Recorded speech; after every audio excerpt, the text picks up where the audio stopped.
அந்த மகனை ஒரு விஷயம் கண்ணோக்கி பார்க்க முடியாத ஜெபிக்கிறேன் அப்பா. இந்த ஆண்டவரை பலவீனமானங்களை எடுத்து போட்டு கர்த்தாவே அவர் உற்சாகத்தில் ஊழியம் செய்ய கிருபை கொடுங்க அப்பா. குறைகளை எல்லாம் ஆண்டவரே அப்பா கிறிஸ்துக்குள் நிறைவாக்க முடியாத ஜெபிக்கிறேன் கர்த்தாவே அப்பா. ஆண்டவரே அவருடைய வரங்களாலும் வல்லமைகளாலும் நிரப்பும்படியாக ஜெபிக்கிறேன் ஆண்டவரே அப்பா. பரிபூர்ண ஆயுசாக்களை கொடுத்த ஆண்டவரே இன்னும் ஊழியத்தை கட்டி எழுப்ப கிருபை கொடுங்க ராஜா. அவருடைய குடும்பத்தை எல்லாம் சந்திக்க முடியாத ஜெபிக்கிறேன் கர்த்தாவே. ரத்த கொட்டைகளால் மூடி மறைத்து பாதுகாத்து கொள்ளுங்க ராஜா. அதே போல டான் பாஸ்டர் குடும்பத்தை உடைய கரத்தால் ஒப்பு கொடுக்கிறேன் அப்பா. மகனை ஒரு விஷயம் கண்ணோக்கி பாருங்கப்பா. மனைவியை ஒரு விஷயம் கண்ணோக்கி பாருங்க ராஜா. இந்த தேவ கரமையா இந்த குடும்பத்தோடு கூட இருக்கட்டும் ஆண்டவரே அப்பா. குடும்பமாக இணைந்து கத்தாவே இந்த ஊழியத்தை செய்யப்பா. தடைகள் எல்லாம் நீக்கி போடும்படியாக ஜெபிக்கிறேன் ஆண்டவரே. மகளை ஆண்டவரே கூடிய விரைவில் கத்தாவே இந்த சபைக்கு கொண்டு வந்து அப்பா குடும்பமாக அந்த ஊழியத்தை கட்டி எழுப்ப ஆண்டவரே. ஆண்டவரே தலைவர்களோடு இணைந்து ஓடத்தக்காப்பா பெரிய காரியத்தை நீங்க செய்ய முடியாக ஜெபிக்கிறேன் ஆண்டவரே. அதே போல ராஜா உலகமெங்கும் நடக்கிற ஆண்டவரே சபை ஆராதனை கரத்தான் ஒப்பு கொடுக்கிறேன் அப்பா. சபைகள் ஆண்ட ஒவ்வொருவரும் இந்த பரிசுத்த ஓய்வு நாளை கடைபிடிக்க ஆண்டவரை கிருபை கொடுங்கப்பா. எந்த ஒரு தடையும் இல்லாதபடிக்கு அப்பா இந்த ஆராதனை அப்பா உமக்கு உகந்த ஆராதனையாக இருக்க கிருபை கொடுங்க ராஜா. ஓ நன்றியோடு சோத்திருக்கிறேன் துதிக்கிறேன் அப்பா. இந்த வேளையில கத்தாவை திருவிந்து பகுதியை உடைய கரத்தான் ஒப்பு கொடுக்கிறேன் அப்பா. அபாத்திரமாக திருவிந்தை உட்கொள்ளாதபடிக்கு ராஜா ஆண்டவரே பயபக்தியோடு உட்கொள்ள அப்பா நீங்க கிருபை அளிக்க முடியாத ஜெபிக்கிறேன் கர்த்தாவே. ஏடுக்கிற காணிக்கைகள் தசமங்கள் எல்லாவற்றையும் பொறுப்பிடுங்கப்பா. அந்த உற்சாகமாக உம்மிடத்தில் கொடுத்து ஆண்டவரே அதன் பலனை பெற்றுக்கொள்ள கிருபை கொடுங்கப்பா. தேசங்களுக்காக பாரப்படுகிறேன் அப்பா. இந்திய தேசம், இலங்கை தேசம், பிரான்ஸ் தேசம், இஸ்ரேல் தேசம், அனைத்து ஐரோப்பிய கண்ட தேசங்களையும் கரத்தால் ஒப்பு கொடுக்கிறேன் அப்பா. தேசமே பயப்படாத மகிழ்ந்து களி கூறு கர்த்தர் பெரிய காரியங்களை செய்வார் என்று பார்க்கிறோம் ஆண்டவரே அப்பா. உம்முடைய வருகை அதி சீக்கிரமா இருக்கிறபடியால் ஆண்டவரே தெற்கு தரிசனங்கள் துல்லியமாக நிறைவேறி கொண்டிருக்குது ஆண்டவரே. நாங்கள் கிறிஸ்துவும் நாம் தரிக்கப்பட்ட பிள்ளைகள் அப்பா. பயபக்தியோடு ஆண்டவரே இந்த ரட்சிக்கப்படாத ஆத்துமக்களுக்காக ஜெபிக்க அப்பா. அவர்கள் எல்லாம் ராஜ்யத்துக்கு கொண்டு வந்து சேர்க்காப்பா. உடைய பிள்ளைகளை எடுத்து பயன்படுத்த போற கிருபைக்கு நன்றி அப்பா. தேசங்களில் மத்தியில் ஒரு அமைதி நிலவட்டும் ஆண்டவரே. யுத்தங்கள் போர்கள் நிறுத்தப்படட்டும் ஆண்டவரே. பல உயிர்கள் அழிந்து கொண்டிருக்குது ராஜா. தேவனே நீர் மனம் இறங்கி கத்தாவே இந்த யுத்தங்களை தடுத்து நிறுத்தும்படியாக ஜெபிக்கிறேன் ஆண்டவரே. ஆங்காங்க நிலச்சரிவுகள் அப்பா அநேக உயிர்கள் அழிந்து கொண்டிருக்குது ஆண்டவரே அப்பா. இதையெல்லாம் ஒரு விஷயம் கண்ணோக்கி பார்த்து கத்தாவே தேசத்தில் இருக்கிற கோபாக்கினை எடுத்து போடும்படியாக ஜெபிக்கிறேன் ஆண்டவரே. உம்முடைய அன்பின் கரம் ஆண்டவரே தேசங்களை ஆளுகை செய்யட்டும் ஆண்டவரே அப்பா. நன்றி அப்பா. நன்றியோடு சோத்திருக்கிறேன் துதிக்கிறேன் அப்பா. எங்களுடைய ஜனங்களுக்கெல்லாம் பதில் கொடுக்கிறேன் நன்றி அப்பா. இலங்கை தேசத்தில் இருக்கிற கட்டுமான பணிக்காக ஜெபிக்கிறேன் ஆண்டவரே. அதை தொடர்ந்து ஆண்டவரே அப்பா நடக்க கிருபை செய்யுங்க கர்த்தாவே. அதற்குறான பணவர்கள் எல்லாம் நீ சந்திக்க பண்ணி ஆண்டவரே உற்சாகமாக அந்த பணங்களை கொடுத்து அப்பா உதவ ஆண்டவரே பெரிய அற்புதத்தை செய்ய முடியாத ஜெபிக்கிறேன் ஆண்டவரே. கூடிய விரைவில் அப்பா நாங்கள் ஆராதிக்கக்கூடிய ராஜா ஒரு ஆண்டவரே அப்பா ஆலயத்தை எங்கள் சபைக்கு நீர் கொடுத்த ஆண்டவரே. அநேக ஜனங்கள் உண்மை ஆராதிக்க ஜனங்களை எல்லாம் இந்த சபையில் கொண்டு வந்து சேர்க்க போகிற மகா பெரிய தயவுக்கு கொடான கொடி நன்றி செலுத்துகிறேன் அப்பா. எல்லா ஜபங்களையும் கரத்தை நான் ஒப்பு கொடுத்து ஜெபிக்கிறேன் பிதாவே. ஆமேன் ஆமேன். பக்கம் 731.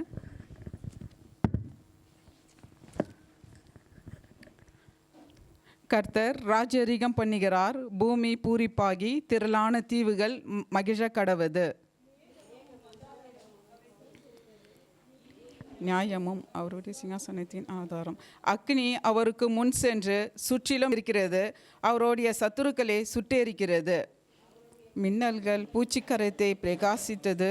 பூமி அதை கண்டு அதிர்ந்தது. கர்த்தரின் பிரசன்னத்தினால் பர்வதங்கள் மெழுகு போல் உருகிற்று. சர்வ பூமியினுடைய ஆண்டவரின் பிரசன்னத்தினாலேயே உருகி போயிற்று.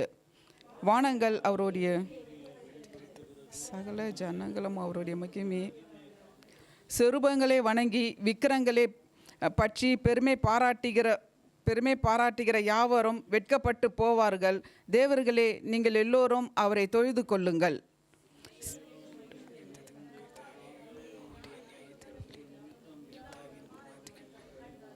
கர்த்தாவே, பூமி முழுவதும் நீர் உன்னதமானவர். எல்லா தேவர்களிலும் நீரே மிகவும் உயர்ந்தவர்.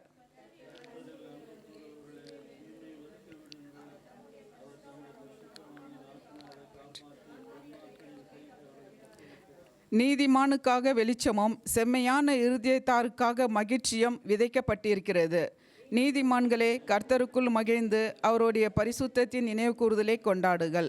ஆமென். நன்றி நன்றி நன்றி நன்றி நன்றி ஆண்டவரே. அதிகாலை நேரம் தட்டி தட்டி எழுப்பி புது கிருபை தந்தீரையா. அதிகாலை நேரம் தட்டி தட்டி எழுப்பி புது கிருபை தந்தீரையா. ஆனந்த மழையில் நனைந்து நனைந்து தினம்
துதிக்கிறோம், உம்மை ஸ்தோத்தரிக்கிறோம், உம்முடைய நாமத்தை மகிமைப்படுத்துகிறோம் ஆண்டவரே. நீர் ஒருவர் மாத்திரம் மகிமைப்படணும் ஆண்டவரே. எங்களால் ஒன்று முடியாது ராஜா, எங்களுடைய தாளந்து ஒன்றுமில்லை ராஜா. உம்முடைய பிரசன்னத்தினால் எங்களை வழி நடத்துகிற தேவன் ஆண்டவர். நீர் ஒருவர் மாத்திரம் ஆண்டவர். நீர் செய்த நன்மைகள் ஒவ்வொன்றையும் நாங்கள் ஏறெடுக்கிறோம் ஆண்டவர். நீர் அதிசயங்கள் செய்கிற தேவன் ஆண்டவர். நீர் அற்புதங்கள் செய்கிற தேவன் ஆண்டவர். அப்பா, தண்ணீரை கடக்கிற தேவன் ஆண்டவர். திராட்சை ரசமை மாற்றின தேவன் ஆண்டவர். செங்கடலை இரண்டாக பிளந்த தேவன் ஆண்டவர். குருடரின் கண்களை திறந்த தேவன் நீர் ஒருவர் மாத்திரம் ஆண்டவர். ஐயா, உமக்கு முன்பாக எதிர்த்து நிற்பவன் ஒருவனும் இல்லை ராஜா. ஆராதனை நேரத்தில் உம்முடைய பிரசன்னத்தை நிரப்புகிற கிருபைக்காக ஸ்தோத்திரம் ஆண்டவரே. ஐயா, நான் உன்னை விட்டு விலகுவதும் இல்லை, நான் உன்னை என்றும் கைவிடுவதும் இல்லை என்று வாக்கு கொடுத்தீரே. ஐயா, உம்மை நன்றியோடு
அருகில் இருக்கிறார்.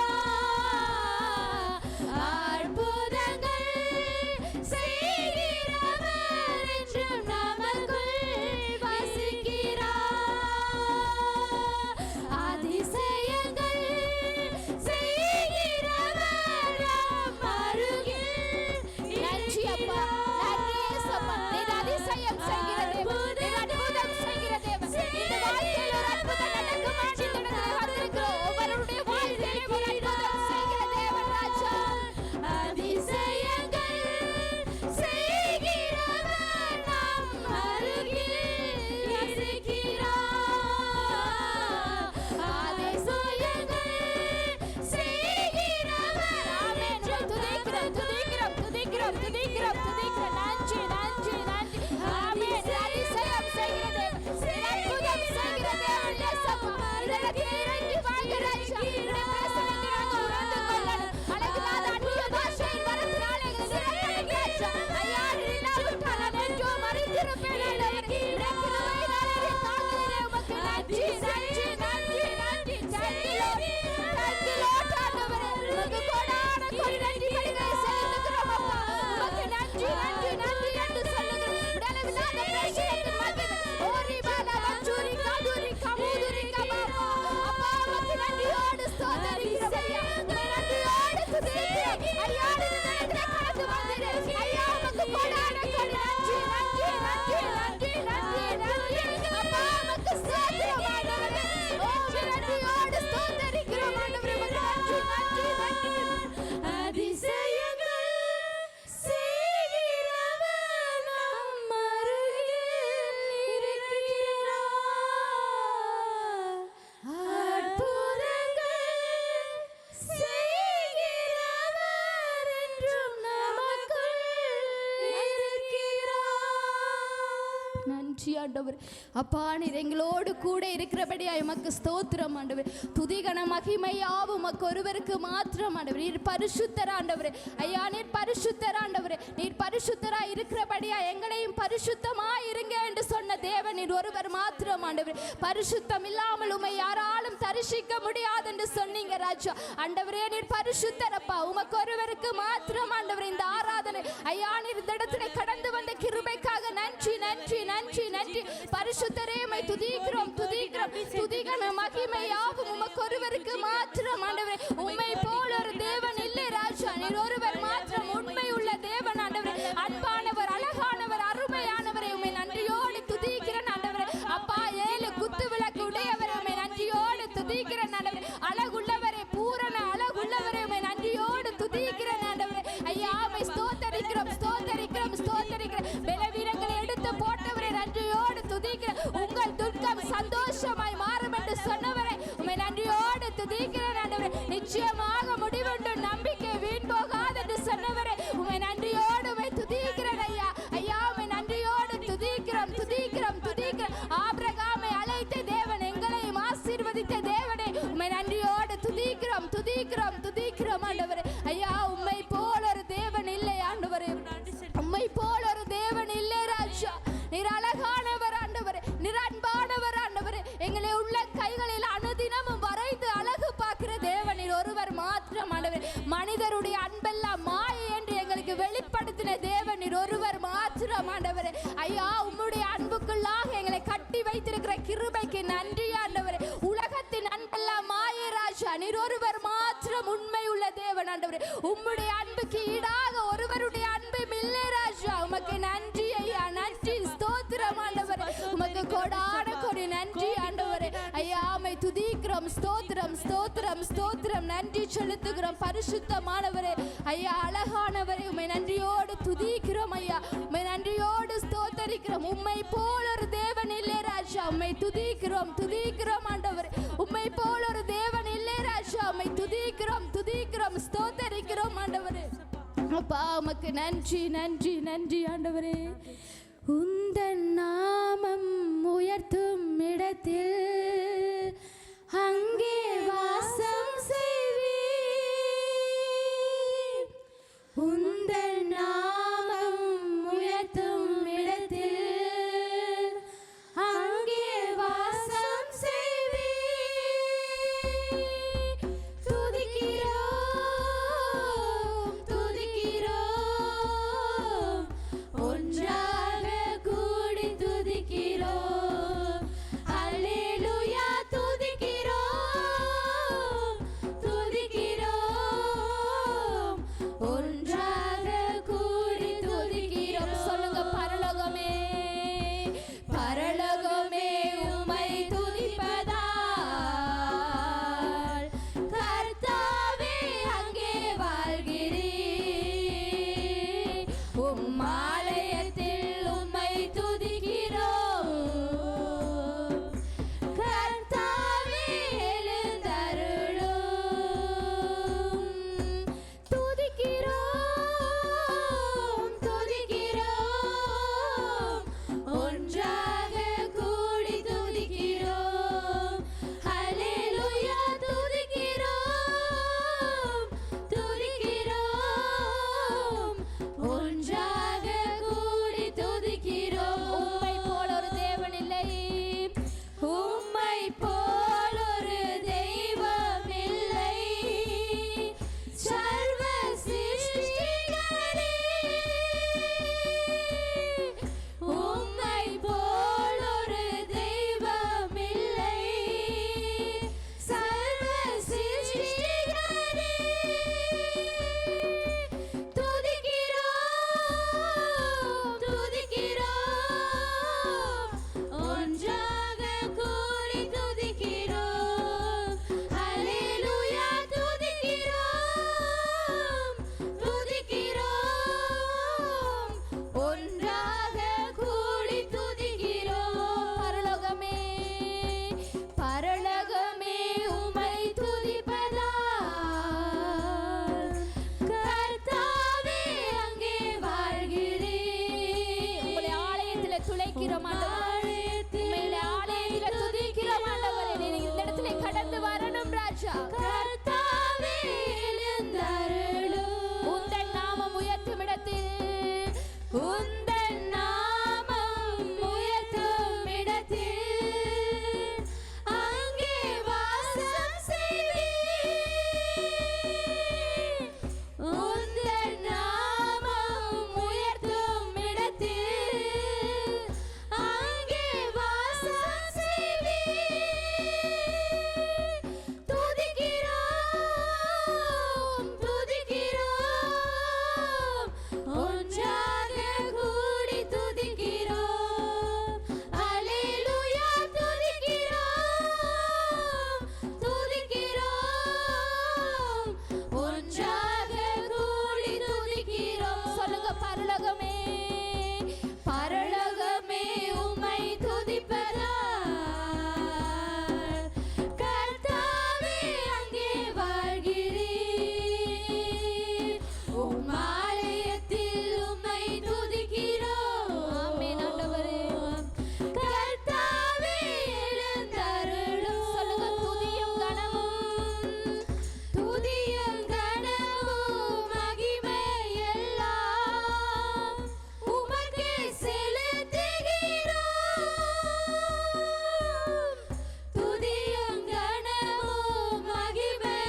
துதிக்கிறோம் அப்பா. துதி கன மகிமைக்கு பாத்திரர் நீர் மாத்திரம் ஆண்டவரே. ஆண்டவரே, வானத்தையும் பூமியும் படைத்த சர்வ வல்லமுள்ள தேவனே, ஆண்டவரே, நான் எல்ஷடா என்று சொன்னீரே, நான் சர்வ வல்லமுள்ள தேவன். ஆண்டவரே, ஆண்டவரே கர்த்தர், நானே கர்த்தர் என்று சொன்னீரே. எங்கள் மத்தியிலே உலாவுகிற தேவனே, உமக்கு நன்றி சொல்லுகிறோம்.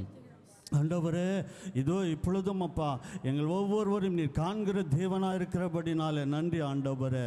ஐயா, பெற்ற தாய் பாலகனை மறப்பாளோ, அவள் மறந்தாலும் நான் உன்னை மறவேன் என்று சொன்னீரே.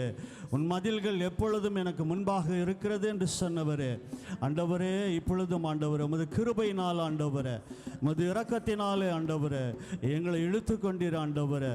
உமக்கு நாங்கள் நன்றி சொல்லுகிறோம், நன்றி சொல்லுகிறோம். உள்ளத்தில் ஆழத்திலிருந்து ஆண்டவரே உமையை உயர்த்துகிறோம், உயர்த்துகிறோம், உயர்த்துகிறோம், உயர்த்துகிறோம். எல்லாரும் எல்லாரும் எல்லாரும் தேவனே உமையே நாங்கள் உயர்த்துகிறோம் ராஜா. உங்கள் நாமம் மாத்திரம் மகிமைப்படுவதாக. சர்வ வல்லவரே உமக்கு ஸ்தோத்திரம். Thank you Lord. உங்க உள்ளங்கையிலே என்னை வரைந்து கொண்டீங்க, நடத்தி செல்லும் காத்து கொள்ளும் அன்பின் தெய்வமே.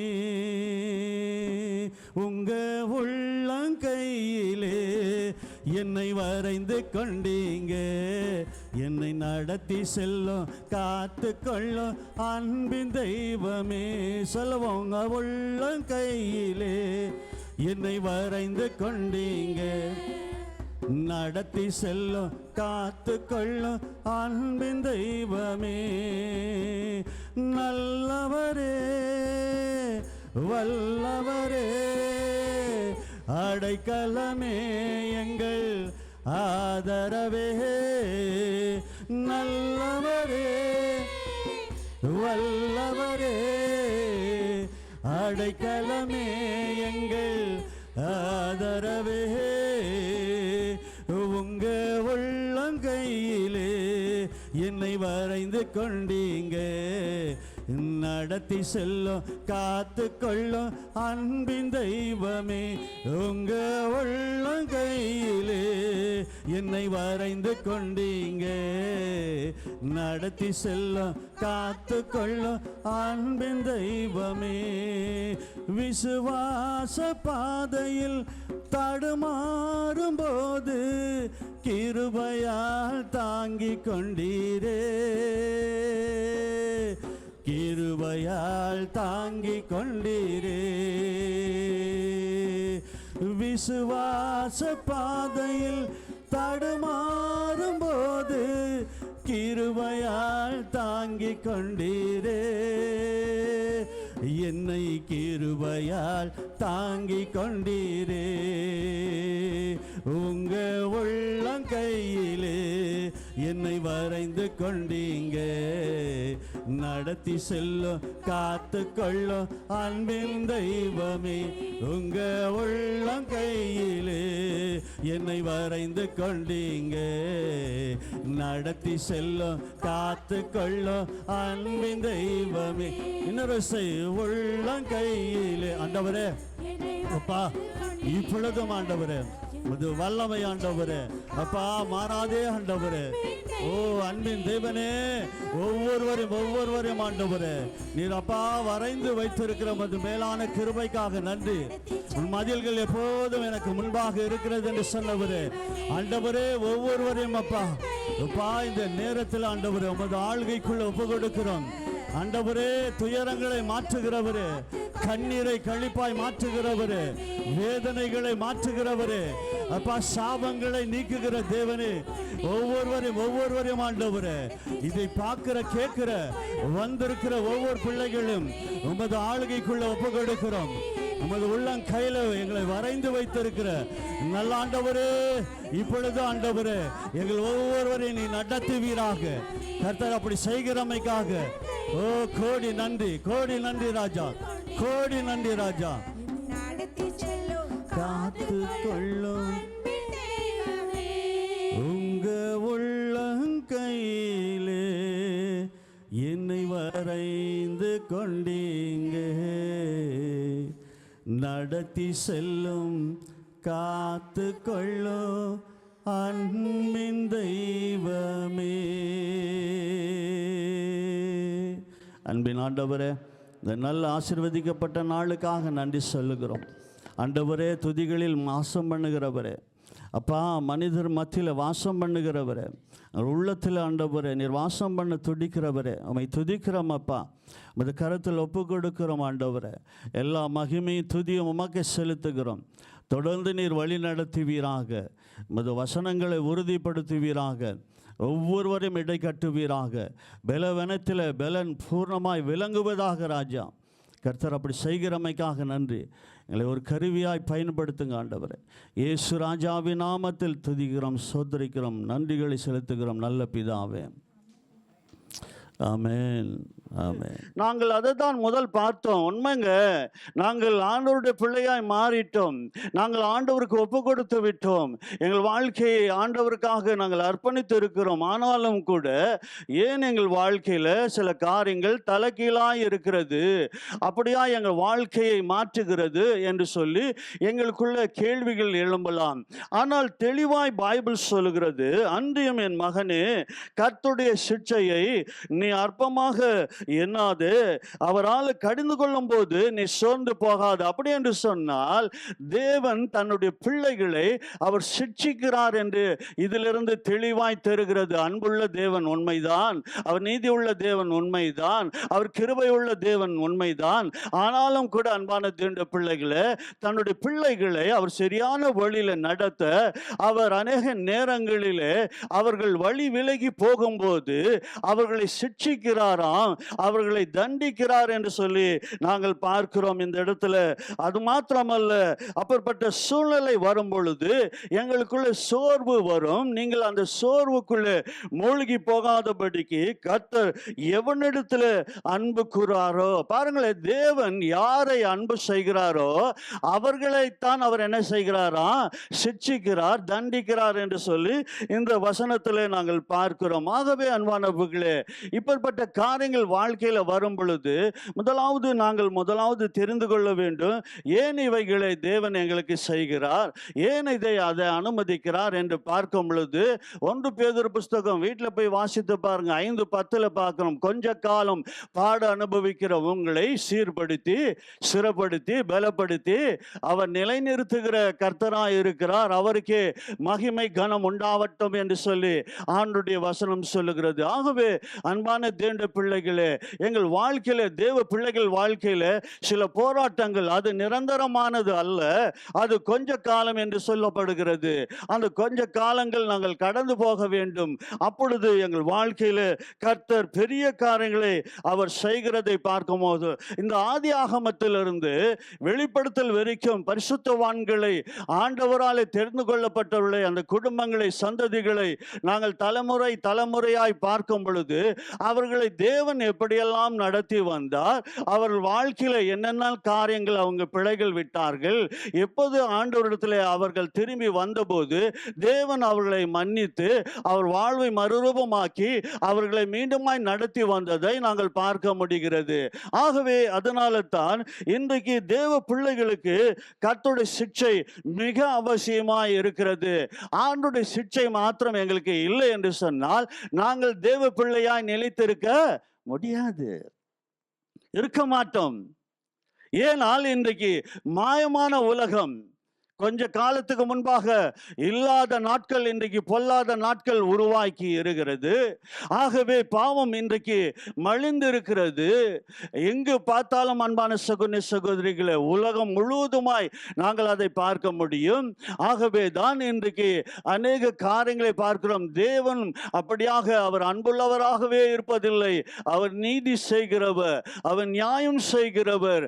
ஆகவே தான் இந்த தேசத்தில் இந்த ஒலிம்பிக் என்று சொல்லி ஆண்டவரை இழிவுபடுத்தும்படியா மீண்டுமாய் சொல்லுகிறேன், தேவனை இழிவுபடுத்த அவர்கள் வருவார்கள் என்று சொன்னால் இந்த பாறையை இதோ அவன் வந்து மிதிப்பான் என்று சொன்னான், அதில் அவன் நொறுங்கி போவான் என்று ஆண்டவருடைய வசனம் சொல்லுகிறது.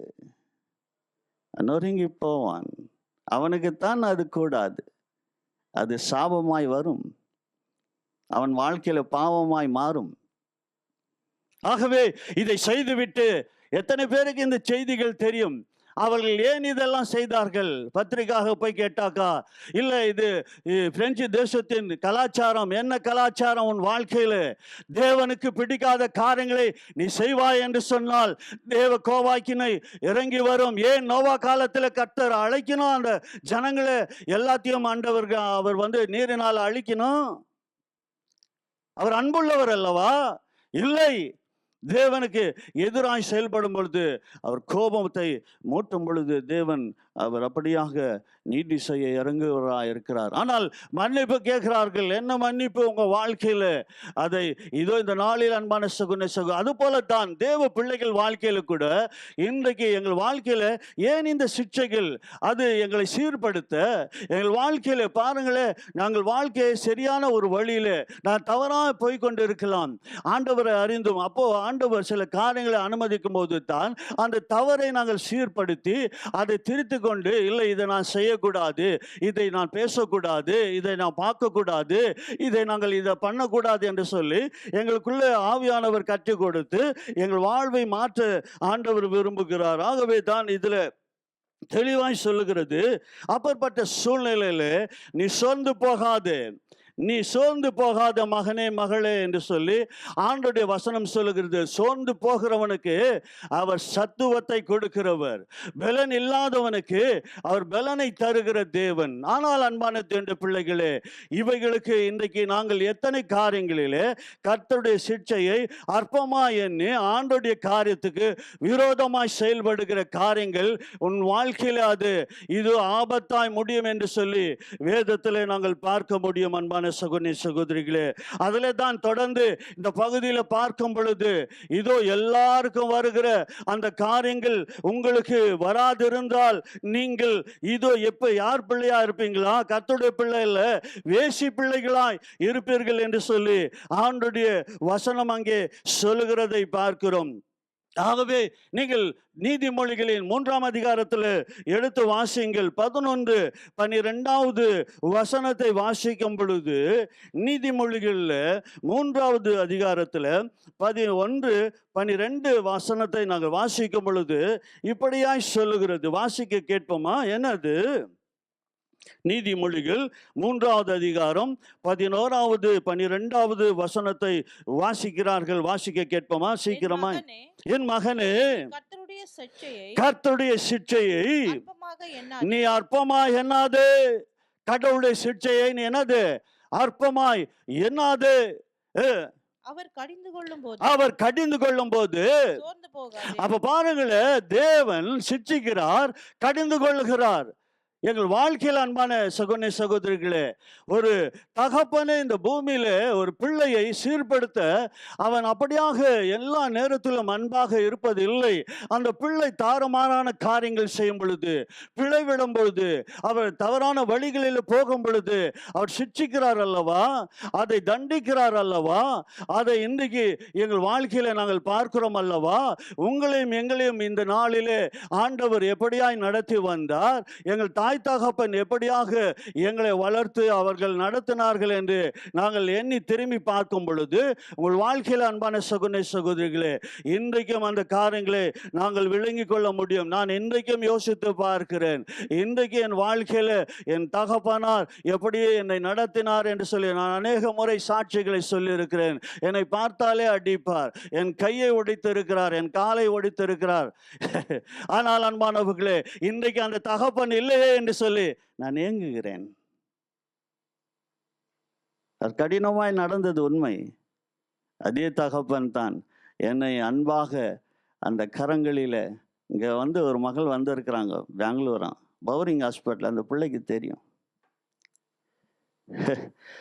எங்கள் வீடு சின்ன பாகாட. அங்கேருந்து என் தகப்பன் என் காலை வடித்த அதே தகப்பன் தான் தூக்கி கொண்டு அந்த ஹாஸ்பிட்டலுக்கு போனார். அதுபோல அன்பான தேவனுடைய பிள்ளைகளே, எங்கள் வாழ்க்கையில இன்றைக்கு சிட்சையை நீ அற்பமாய் எண்ணாதே என்று சொல்லி ஆண்டவருடைய வசனம் சொல்லுகிறது. நீதிமொழிகள வாசிங்க 11-12 என்ன சொல்லுகிறது? தகப்பன் யாரை நேசிக்கிறாரோ அவர்களை தான் அவர் என்ன செய்கிறாராம்? வாசிங்க. தகப்பன் தான் நேசிக்கிற புத்திரனை சிட்சிக்கிறது போல ஏ, கர்த்தரும் எவனிடத்தில் அன்பு கூறுகிறாரோ ஏ. அவனை சிட்சிக்கிறார். அல்லேலூயா. சொல்லுவோம் அல்லேலூயா. ஆகவே அன்பான தேவனுடைய பிள்ளைகளே, இப்போ எங்க வாழ்க்கையில இந்த சிட்சை அவசியம் இல்லையா? தேவையா தேவையில்லையா? இல்ல நீ எப்படி வேணுமானா போ, எப்படி வேணுமானா வாழ்ந்து கொள் என்று சொன்னால் உன் வழி பிழையா இருக்கும், உன் முடிவு தவறா இருக்கும். ஆகவே அன்பான தேவனுடைய பிள்ளைகளே, அப்படி போல அல்ல. எங்கள் தேவன் இது எங்கள் வாழ்க்கையில அவர் சரியான வழியில நல்வழியில நடத்த அவர் விரும்புகிறார். ஆகவே தான் இன்றைக்கு எங்கள் வாழ்க்கையில இப்படிப்பட்ட சிட்சைகள் எங்கள் வாழ்க்கையில கர்த்தர் அனுமதிக்கிறார் என்று சொல்லி பார்க்கிறோம். அது மாத்திரமல்ல அன்பானவர்களே, இந்த இடத்துல பாருங்களேன், 7வது வசனத்துல அந்த எபிரேயர்கள்ல நாங்கள் 12:7 பார்க்கும்போது அங்க சொல்லப்படுகிறது, சிட்சையை சகிக்கிறவர்களாக இருந்தால். அப்போ சகிப்புத்தன்மை வேண்டும். எங்கள் வாழ்க்கையில ஒரு சில காரியங்கள் எப்படியாய் நடக்கும் பொழுது சகிப்பு மிக அவசியம். ஒரு கிறிஸ்துவனுக்கு சகிப்பு மிக மிக அவசியம். அன்பானவர்களே, யோசித்து பாருங்க. அண்ட சராசரங்களை படைத்த தேவன் மனிதனாய் உன்னை என்னை மீட்க வந்த இந்த பூமியில இயேசுவாய் வந்த அந்த தேவனை, அந்த இரட்சகரை எவ்வளவாய் இழிவுபடுத்தினார்கள், எவ்வளவாய் அப்படியாக அவரை இழிவுபடுத்தினார்கள். இன்னைக்கும் செஞ்சு கொண்டு இருக்கிறாங்க. ஆனால் அன்பான சகோதரிகளே, இயேசு சகித்தார். அன்பானவர்களே, நீ உண்மையான கடவுள் மகன் என்றா சிலுவையிலிருந்து இறங்கி வா, உன்னையும் காப்பாற்றிக்கொள், என்னை காப்பாத்து என்று சொல்லி இல்லை, சகித்தார். பிதாவின் சித்தத்தை செய்யும்படியாய், உன்னை மீட்கும்படி. உன் பாவ சாபங்கள் எப்போ போகும்? எப்படி போகும்? அவர் சிலுவையில் மரித்தால்தான், அவர் ரத்தம் சிந்தினால்தான். ஆகவே அதை அவர் சகித்தார் என்று பார்க்கிறோம். துப்பினார்கள், கொட்டிட்டு சொல்லு, யார் கொட்டினது? யோசித்து பாருங்க. எங்கள் வாழ்க்கையில இன்றைக்கு எத்தனை காரியங்களில் நாங்கள் சகிக்கிறவர்களாய் இருக்கிறோம் என்று சொல்லி. ஆகவே அவரை நேசிக்கிற பிள்ளைகளை தான் அவர் அப்படியாக சிட்சித்து அவர் நடத்துகிறார் என்று சொல்லி அவர்களை அவர் அன்பு கூறுதல் அப்படியாக இருக்கிறது என்று சொல்லி பார்க்கிறோம். ஆகவே இதோ புத்திரன், உன் தேவனை உங்களை புத்திரராக எண்ணி நடத்துகிறார், தகப்பன் சிட்சியாத புத்திரன் உண்டோ என்று சொல்லி அந்த வசனம் சொல்லுகிறது. எல்லோரும் கிடைக்கும் சிட்சை உங்களுக்கு கிடைத்திராதிருந்தால் நீங்கள் புத்திரராய் இல்லாமல் வேசி பிள்ளைகளாய் இருந்திருப்பீர்களே. ஆகவே தான் பார்க்கிறோம் இன்றைக்கு உலகத்தான் அவங்க நல்லா இருக்கிறாங்க. அவங்க கோயில் இல்லை, குளம் இல்லை, கடவுள் இல்லை, பைபிள் இல்லை, ஜபம் இல்லை, எதுவும் இல்லைங்க. ஆனால் நல்லா இருக்கிறாங்க. ஆனால் அவங்களுடைய முடிவு அன்பான தேவனுடைய பிள்ளைகளே இல்லை. வாழ்க்கையில் இன்றைக்கு கொஞ்சம் யோசித்து பாருங்க. எங்கள் வாழ்க்கையை யோசித்து பார்ப்போம். ஆண்டவரே, இதோ நீங்கள் எங்களை சிட்சித்து எங்களை நடத்துகிறதுக்காக நாங்கள் நன்றி சொல்லணும். அன்பான சகோதரிகளே, நாங்கள் நன்றி சொல்லணும். ஆண்டவரே, உமக்கு நன்றி அப்பா. நல்ல வேளை ஆண்டவரே, என்னை ஆண்டவரே வழி தப்பி போகாதபடிக்கு சிட்சித்து என்னை நடத்துகிற உமக்கு அன்புக்கு நாங்கள் நன்றி சொல்லுகிறோம் என்று சொல்லி. ஆகவே அன்பான தேவனுடைய பிள்ளைகளே, இன்றைக்கு உலக அன்பு மாய என்று சொல்லுகிறோம், அது உண்மை. ஆனால் தேவ அன்பு என்றும் மாறாது. ஆனால் அது நீதி செய்யும், அது நியாயத்தை கொண்டு வரும். அதுதான் நாங்கள் பார்க்கிறோம். அவர் தன் பிள்ளைகளை சிட்சித்து சரியான வழியில நடத்த அவர் நல்ல தகப்பனாய் இருக்கிறார். அன்பான சகோதரிகளே, ஒரு பெற்றோருக்கு ஒரு மகன் இருந்தானாம். அந்த பிள்ளை 10 வயது, திடீரென்று ஒரு வியாதி வந்து விட்டது. ஆனால் அந்த வியாதி என்ன என்று சொல்லி மருத்துவத்தில் போகும் பொழுது அது தொழுநோய், குஷ்டரோகம் என்று கண்டுபிடித்தார்களாம். அவனை அந்த ஆஸ்பத்திரியில் கொண்டு போய் விட்டு சேர்த்து விட்டார்களாம். அப்போ அங்கே ஒரு ஊழியக்காரர்கள் கிறிஸ்துமஸ் பண்டிகைக்கு போனார்களாம். அந்த இடத்துல போய் எல்லாருக்கும் அவளை சந்தோஷப்படுத்துவோம், இயேசுவின் அன்பை சொல்லவும் போய் அந்த இடத்துல எல்லாருக்கும் கொடுத்து அப்படியாக இயேசுவின் அன்பை சொல்லி கொண்டு வந்தார்களாம். ஆனால் இன்னொரு பகுதியில் வர முடியாத இருக்கிறவங்களுக்கு இந்த இடத்துல நீங்கள் ஊழியக்காரர் வர முடியுமா? போனாராம் அந்த ஊழியக்காரர். அங்கே அன்பு சகோதரிகளே, அங்கே பார்க்கும் பொழுது அநேகர் இருந்தார்களாம். அதில் ஒரு சின்ன 10 வயது மகன், அந்த பையன் அங்கே இருந்தானாம்.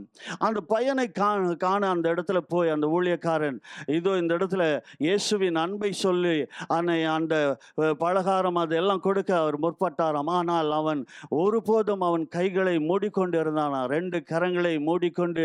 அவன் யாரையும் பார்க்க விரும்பலையாம், அவன் பார்க்கவே விரும்பல. அந்த இடத்துல அவன் கைகளை எத்தனை காரியங்கள் சொல்லியோ, இதோ ஐயா உன்னை பார்க்க வந்திருக்கிறார்கள், உனக்கு புது துணி கொடுக்க வந்திருக்கிறார்கள், உனக்கு ஸ்வீட் கொடுக்க வந்திருக்கிறார்கள், கொஞ்சம் பாரு என்று சொல்லி அவனிடத்துல சொல்லும் பொழுது அவன் கடைசி வரைக்கும் தன் முகத்தை மூடிக்கொண்டானாம். அவன் பார்க்கவே இல்லையா. ஏன் தெரியுமா? இதோ இவர்கள் எல்லாம் வந்து பார்க்கிறார்கள், ஆனால் என்னை பெற்றெடுத்த தாய் தகப்பன் நான் இப்பேற்பட்ட வியாதியா இருக்கிறேன் என்று சொல்லி என்னை இங்கு விட்டு அவர் போய்விட்டார்களே, இத்தனை நாள் ஆகியும் ஒரு நாளு கூட என்னை வந்து பார்க்கவில்லையே. அவன் உள்ளத்தில் ஏக்கம், அவன் உள்ளத்தில் கதறல்.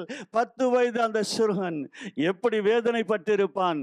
இதுதான் அன்பான சகோதரி சகோதரிகளே, உலகத்தின் அன்பு பெற்ற தாய் பாலகனை மறப்பாலோ? இதோ மறந்து போனார்கள்.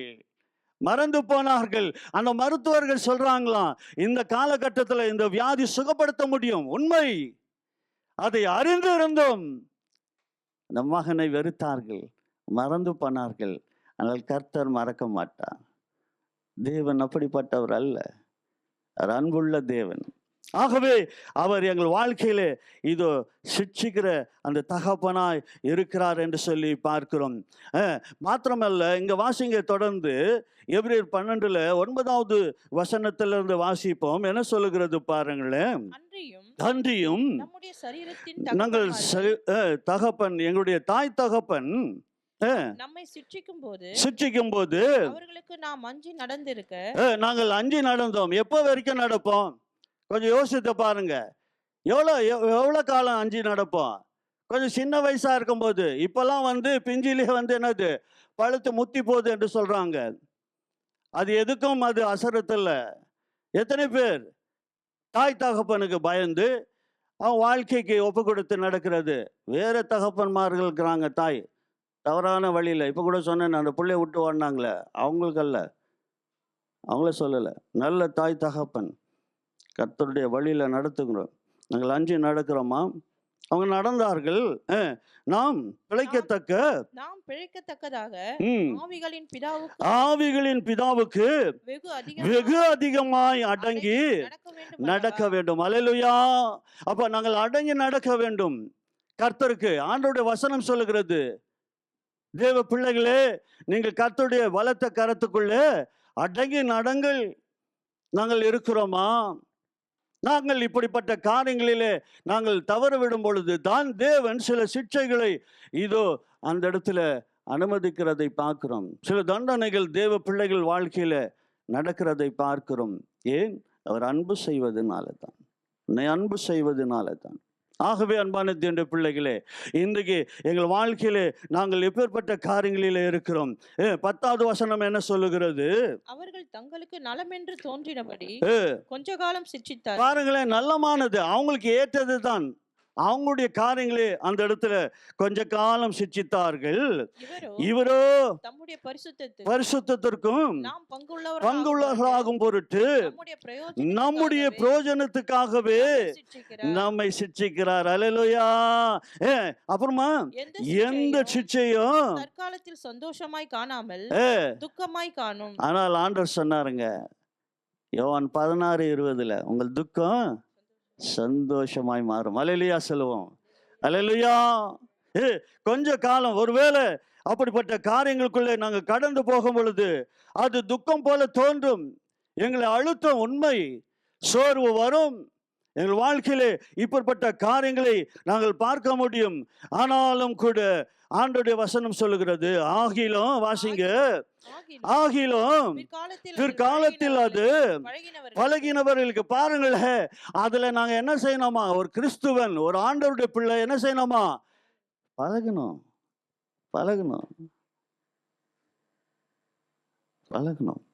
அப்ப அந்த சகிப்புத்தன்மை ஆண்டவருடைய பிள்ளைகளுக்கு அவசியமாய் தேவைப்படுகிறது. ஆகவே தான் பழகணும். வாசிங்க, பிற்காலத்தில் அதில் பழகினவர்களுக்கு ம். அது நீதியாகி அது நீதியாக சமாதானமாக அது பலன் தருகிற ஒரு காரியமாய் இருக்கிறது என்று சொல்லி பார்க்கிறோம். ஆகவேதான் அன்பான சகோதர சகோதரிகளே, எங்கள் வாழ்க்கையிலே நாங்கள் பார்க்கிறோம், ஆதி ஆகமத்திலிருந்து ஒவ்வொருவரையும் நாங்கள் பார்க்கும்போது வாழ்க்கையில் அவங்க செய்த பிள்ளைகளை ஆண்டவர் சுட்டி காட்டி அந்த காரியங்களை நடத்தும் போது பிற்காலத்திலே அதனுடைய பலனை அவர்கள் பெற்றுக்கொண்டார்கள் என்று நாங்கள் பார்க்கிறோம்.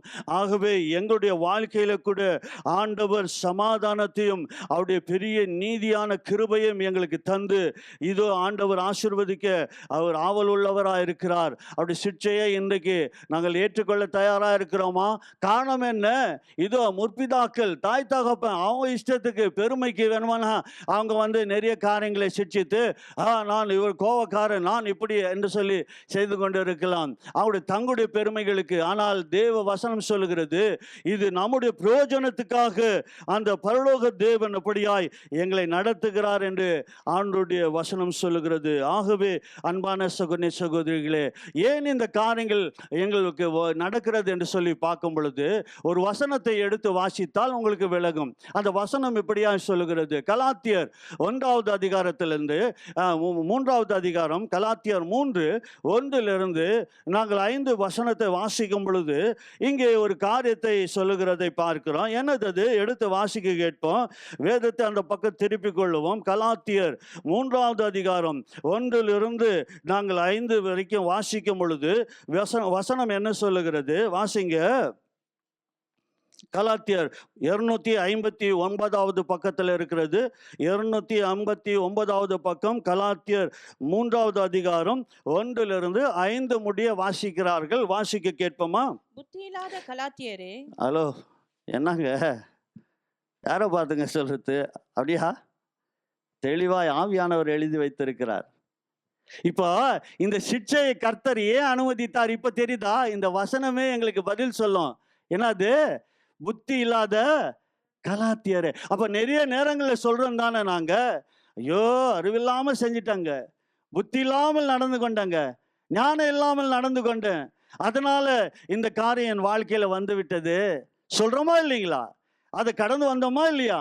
ஆமா, வசனம் தெளிவா சொல்லுகிறது. வாசிங்க. கலாத்தியரு பாருங்களேன், இங்க என்ன சொல்லுகிறது? ஆண்டோட பிள்ளைகளுக்கு தான் இந்த கலாத்திய சபையில சொல்லப்படுகிறது, நீங்கள் சத்தியத்துக்கு கீழ்ப்படியாமல் போக உங்களை மயக்கினவன் யார்? இயேசு கிறிஸ்து சிலுவையில் அறையப்பட்டவராக உங்கள் கண்களுக்கு பிரதிஷ்டமாய் உங்களுக்குள்ளே வெளிப்படுத்தப்பட்டிருந்தாரு. ஒன்றை மாற்றம் உங்களிடத்தில் அறிய விரும்புகிறேன். பாருங்களேன், இன்றைக்கு அந்த வசனம் சொல்கிறது, உங்களுக்கு இயேசுவை அறிவிக்கப்பட்டிருக்கிறது, நாங்கள் அறிந்திருக்கிறோமே, ஆனாலும் நாங்கள் புத்தி இல்லாமல் நடந்து கொள்கிறோமே, இதோ இந்த நாளில ஞானம் இல்லாமல் நடந்து கொள்கிறோமே. அன்பான தேண்ட பிள்ளைகளே, ஒன்றை மாத்திரம் உங்களிடத்துல அறிய விரும்புகிறேன். வாசிங்க. விசுவாசத்தின் கேள்வியாலேயோ எதினாலே நீ ஆவியை பெற்றுக் கொண்டால்? நியாய பிரமாணத்தினால எந்த மனிதனும் அவன் சீர்பெறவில்லை, அவன் ஒரு முழு ரட்சிப்பை பெற முடியவே இல்லை. ஆண்டவருடைய பெரிய கிருபை இந்த நாளிலே அவருடைய இரத்தத்தாலே கழுவப்பட்ட தேவ பிள்ளைகளே, பரிசுத்த ஆவியானவரின் வரத்தை பெற்றுகிற உங்களையும் எங்களை பார்த்துத்தான் இதோ புத்தி இல்லாத இது கலாத்தியரே என்று ஆண்டவருடைய வசனம் சொல்லுகிறது. அப்பேர் போல பிள்ளைகளை பார்த்த அடுத்த வசனம் சொல்லுது. வாசிங்க. ஆவியினாலே நீங்கள் ஆரம்பம் பண்ணினீர்கள். உண்மைதான், நாங்கள் ஆவியில ஆரம்பம் பண்ணி வாசிங்க. ஆரம்பம் பண்ணின நீங்கள் இப்பொழுது மாமிசத்தில் முடிவு பெறப்போகிறீர்களோ? நீங்கள் இத்தனை புத்தியினரா? ஹல்லேலூயா. பாத்தீங்களா? நிறைய நேரத்தில் நாங்கள் ஆவிக்குரிய பிள்ளைகள் என்று சொல்லி நாங்கள் மாமிசத்தில் முடிவுகளை எடுத்து எங்கள் வாழ்க்கையில அநேக தோல்விகளும் அநேக காரியங்கள் எங்கள் வாழ்க்கையில தாறுமாறாய் வர காரணம் என்ன? ஏன் அது நடக்கிறது? அப்பப்பட்ட காரியங்களிலே தான் எங்கள் வாழ்க்கையில தேவன், எங்களை அழைத்த தேவன் உண்மையுள்ளவர், அவர் எங்களை வெறுக்காதவர், எங்களை புறமே தள்ளாதவர். அப்படிப்பட்ட தேவன் எங்கள் வாழ்க்கையில சிக்ஷைகளை அனுமதிக்கிறார். ஆகவே இவைகளை செய்த பிற்பாடும் நாங்கள் இதோ இந்த நாளில் அந்த சிக்ஷையை நாங்கள் வெறுக்கலாமா? தேவன் ஏன் இப்படி அனுமதித்தார் என்று சொல்லலாமா? இல்லை அன்பான தேவனுடைய பிள்ளைகளே, உங்கள் முடிவு இப்படியாய் இருக்கலாகாது. அப்புறமா பாருங்களேன், 4-5 வசனத்தை வாசிக்கும் பொழுது, இத்தனை பாடுகளையும் வீணாய் பற்றீர்களோ? நீங்கள் ஆண்டவருடைய ரட்சிப்பை பெற்று நீங்கள் இத்தனை காரியங்களை வீணாக நீங்கள் அதை பெற்றீர்களோ? வாசிங்க. அவை வீணாய் போயிற்றோ? அன்றியும் உங்களுக்கு ஆவி அளித்த உங்களுக்குள்ளே அற்புதங்களை நடப்பிக்கிறவர் அதை நியாய பிரமாணத்தின் கிரியையினாலேயோ விசுவாசத்தின் கேள்வினாலேயோ எதனால் செய்கிறார்? அல்லேலூயா. ஆகவேதான் தேவன் எங்கள் வாழ்க்கையில சிட்சிக்கிறார் என்று பார்க்கிறோம். ஒருவேளை நீங்கள் புதிதாய் பார்க்கலாம், என்ன இது அன்புள்ள தேவன் ஏன் சிட்சிக்கணும்? அன்பான சகோதர சகோதரிகளே, உன் வாழ்க்கையில் அது நல்லது. தேவன் உன்னை நல்வழிப்படுத்த ஆண்டவர் அவைகளை அனுமதிக்கிறார். உன் வாழ்க்கையை ஆசீர்வாதமாய் மாற்ற ஆண்டவர் விரும்புகிறார். நீ அதற்கு ஒப்பு கொடுக்க வேண்டும். நீ ஆவியிலே தொடங்கினவன், நீ இதோ மாமிசத்தில் முடிக்கலாமா? உலக காரியங்கள் உன்னை இழுக்கலாம், அநேக காரியங்கள் உன்னை நெருக்கலாம். ஆனால் உன் வாழ்க்கையில அழைத்த தேவனுக்கு கடைசி மட்டும் நீ இருக்க வேண்டும் என்று வசனம் சொல்லுகிறது. கடைசி மட்டும் நிலைப்பவனே ரட்சிக்கப்படுவான் என்று எழுதியிருக்கிறது. நீ எப்பேற்பட்ட ஊழியம் செய்யலாம், எப்பேற்பட்ட விசுவாசத்தை காண்பிக்கலாம், அது எல்லாம் நல்லது. உன் ஜீவன் பிரிவதற்கு முன்பாக கூட இதோ நீ நிலைத்திருக்க வேண்டும், கடைசி பரியாந்தமும். ஆகவே அந்த பிள்ளைகள் வாழ்க்கையில் சிக்ஷைகள் வருவது மிக அவசியம். ஏன்? அப்பதான் சகிப்பை கற்றுக்கொள்ள முடியும், சாந்தத்தை கற்றுக்கொள்ள முடியும், தேவ வழிகளை திட்டங்களை நாங்கள் கற்றுக்கொள்ள முடியும் என்று சொல்லி பார்க்கிறோம். ஆனால் அன்பான சகோதர சகோதரிகளே, இந்த இடத்துல இதோ ஞானம் இல்லாமல் நாங்கள் நடந்து விடுகிறோம் என்று சொல்லி லூக்காவில் பாருங்களேன், ஒரு வசனத்தை சொல்லுகிறார். ஆண்டவருடைய வசனம் சொல்லுகிறது. லூக்கா 16வது அதிகாரத்தில் 8வது வசனத்தை வாசிக்கும் பொழுது இங்கே ஒரு காரியம் சொல்லப்படுகிறது. என்ன அது? வாசிக்க கேட்போமா? லூக்கா 16வது அதிகாரத்தில் 8வது வசனத்தை நமக்காக வாசிக்கிறாங்க. வாசிக்க கேட்போமா? என்னது? அநீதி உள்ள உக்கிரக்காரன் புத்தியாய் செய்தான், அவன் பிழை விடுகிறான்.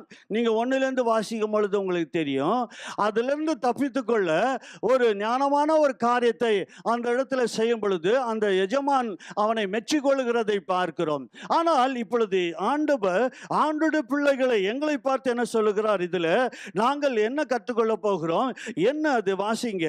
அநீதி உள்ள உக்கிரக்காரன் அவன் புத்தியாய் செய்தான் என்று எஜமான் கண்டு அவனை மெச்சிக்கொண்டான். இவ்விதமாய் அல்லேலூயா. என்ன சொல்லுது? ஒளியின் பிள்ளைகளை பார்க்கிலும். ஒளியின் பிள்ளைகள் யார்? ஒளியின் பிள்ளைகள் யாரு? சொல்லுங்க, யாரு ஒளியின் பிள்ளைகள்? யாரு? ரட்சிக்கப்பட்டவங்க, ஆண்டவரால நாங்கள் மீட்கப்பட்டவங்க, ரத்தத்தால கழுவப்பட்டவங்க தான் என்னது? ஒளியின் பிள்ளைகள். அல்லேலூயா. நாங்கள் இருளில் இருந்தோம், எங்களை ஆண்டவர் ஒளிக்கு கொண்டு வந்தார். ஆனால் இங்கே என்ன சொல்லுகிறது? உலகத்தான் எப்படி இருக்கிறானோ ஞானமா இருக்கிறானாம், அவன் மெச்சிக்கொண்டான் என்று சொல்லி கூட பார்க்கிறோம் எஜமான். ஆனால் ஒளியின் பிள்ளைகளை பார்க்கலாம். வாசிங்க. ஒளியின் பிள்ளைகளை பார்க்கிலும் இந்த பிரபஞ்சத்தின் பிள்ளைகள் அதிக புத்திமான்களாய் இருக்கிறார்கள். ஐயோ, அந்த பரிதாபம். இன்றைக்கு நாங்கள் நிறைய காரியங்கள் ஞானமற்று போகிறோங்க, ஞானமாய் நடப்பதில்லை. இதனால இழப்புகள். இது உண்மைங்க. நான் இந்த இடத்துல இது எடுத்த வசனம் இல்லை, இது கொஞ்சம் யோசித்து பாருங்க. ஆண்டவர் ஏற்கனவே கொடுத்த வசனம். ஆனால் இன்றைக்கு நாங்கள் பார்க்கிறோம் சில இழப்புகள். ஏன் நடந்தது? நாங்கள் புத்தியாய் ஞானமாய் நடக்காததற்கு காரணம். ஆகவே இந்த பிரபஞ்சம் இதோ யாரை விழுங்கலாம், யாரை நாங்கள் அப்படியாக இழுக்கலாம், அவங்க வாழ்வை அழிக்கலாம் என்று சொல்லித்தான் இந்த உலகம் இருக்கிறது, இந்த ஜனங்கள் இருக்கிறாங்க. தங்களை மேன்மைப்படுத்தி கொண்டு நாங்கள் தான் முன்னால் போனோம், அவங்கெல்லாம் பின்னால் போனோம் என்று சொல்லி எண்ணுகிறதை நாங்கள் பார்க்க முடியும். ஆகவே இங்கே தெளிவாய் சொல்லப்படுகிறது, ஒளியின் பிள்ளையை பார்க்கிலும் அவங்க ரொம்ப ஞானமாக இன்டெலிஜென்ட் இருக்கிறாங்களாம், ரொம்ப அறிவு, அவங்க ரொம்ப ஞானமாக இருக்கிறாங்களாம். ஆனால் அன்பான தேவனுடைய பிள்ளைகளே, அந்த அறிவு எங்கள் வாழ்க்கையில இதோ பிரயோஜனப்படாது, அது எங்களை ஆண்டவருக்குள்ள நடத்தாது. ஆனால் அன்பு சகோதர சகோதரிகளே, எங்களுக்கு தேவ பிள்ளைகளுக்கு தேவ ஞானம் வேண்டும், தேவன் அருளுகிற ஞானம் வேண்டும். அந்த ஞானம் இருப்போம் என்று சொன்னால் அது உன்னை சரியான வழியில நடத்தும், உன்னை சரியான பாதையில் அது கொண்டு போகும். ஆனால் அன்பானவர்களே, இதோ இந்த பிரபஞ்சத்தின் இதோ ஜனங்களோ பிள்ளைகளோ ரொம்ப புத்திமான்கள் என்று சொல்லி வேதத்தில் எழுதி வைத்திருக்கிறது. ஆனால் அந்த புத்தி, அந்த அறிவு எதை கொண்டு வருவோமா? 1 கொரிந்தியரின் புஸ்தகம் 8வது அதிகாரத்தில் நீங்கள் வாசிங்கள். 1வது வசனத்தை நாங்கள் வாசிக்கும் பொழுது என்ன சொல்லுகிறது? 1 கொரிந்தியரின் புஸ்தகம் 8வது அதிகாரத்தில் 1, 2 வாசிக்கிறார்கள். எடுத்து வாசிங்கள். என்ன சொல்லுகிறது? விக்கிரகங்களுக்கு படைக்கப்பட்டவைகளை குறித்து, விக்கிரகங்களில் படைக்கப்படுகிறதை குறித்து விஷயத்தில் நம்ம எல்லோருக்கும் அறிவு உண்டென்று, நம் எல்லோருக்கும் தேவ பிள்ளைகளுக்கு அறிவு உண்டு என்று சொல்லி நமக்கு தெரியுமே. இருக்கிறதா? இன்றைக்கு விக்கிரகங்களுக்கு நாங்கள் விலகி ஓடுகிறோமா? இல்ல இந்த உலகத்தான கூட இல்லைங்க அவங்களோடு ஒத்து போனோம்? இல்லை, முடியாது. தேவ பிள்ளைகள் அப்படி இருக்கலாகாது. விக்கிரகத்துக்கும் ஒளிக்கும் என்னது சம்பந்தம்? இல்லவே இல்லை. அல்லேலூயா, ஜாக்கிரதை. ஆகவே இதை நீ அறிந்திருக்கிறாய் அல்லவா, நீ ரட்சிக்கப்பட்டு இருக்கிறார் அல்லவா, நீ தேவனை இது ருசித்து இருக்கிறாய் அல்லவா. ஆனால் இன்றைக்கு உன் வாழ்க்கையில சில காரியங்கள் வருவதற்கு காரணம் இல்லை, நீ புத்தீனமாய் நடப்பது. ஆகவே உலகத்தானோடு நாங்கள் இணைவது, அவங்களோடு சேரும் பொழுது அவர்கள் பாருங்களே அவங்க போற அந்த தீய பாரதில் எங்களை நடத்துவார்கள். அந்த பாதாளத்துக்குள்ள நாங்கள் போய் அந்த வாழ்க்கையை நாங்கள் முடித்து. அதனால தான் சொன்னார் அங்க பவுல், ஆவியில தோக்கணுங்க, மாமிசத்துல முடிக்கலாமா? அந்தோ பரிதாபம், எத்தனை வெக்கம் எங்க வாழ்க்கையில வேதனை கொண்டு வரும். ஆகவே இதோ வாசிங்க. இப்ப என்ன சொல்லுகிறது? அறிவு என்ன கொண்டு வருமா?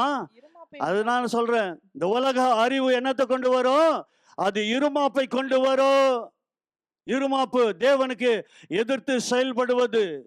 நான் அடிக்கடிக்கு சொல்வது, நிறைய படித்து அவன் பட்டம் பெற்று தன்னுடைய படிப்பையும் திறமையும் அவன் அறிவை, இதோ நான் விஞ்ஞானி, இதெல்லாம் கண்டுபிடித்தேன், அதெல்லாம் செய்துகிறேன், இப்பேற்பட்ட காரியங்களை மீண்டும் சொல்லுகிறேன். அன்பான தேவனுடைய பிள்ளைகளே, ஒரு மனிதனாலும் ஒன்றையும் என்ன பண்ண முடியாது, கண்டுபிடிக்க முடியவே முடியாது, அவனால உருவாக்கவே முடியாது.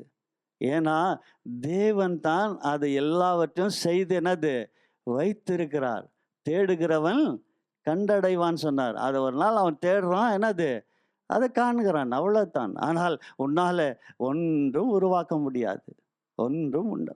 ஆகவேதான் இந்த இடத்துல தெளிவாய் சொல்லுகிறது, அறிவு இருமாப்பை உண்டாக்கும், அன்பு பக்தி விருத்தியை உண்டாக்கும். அந்த அன்பு எது? சுச்சிக்கிற அன்பு.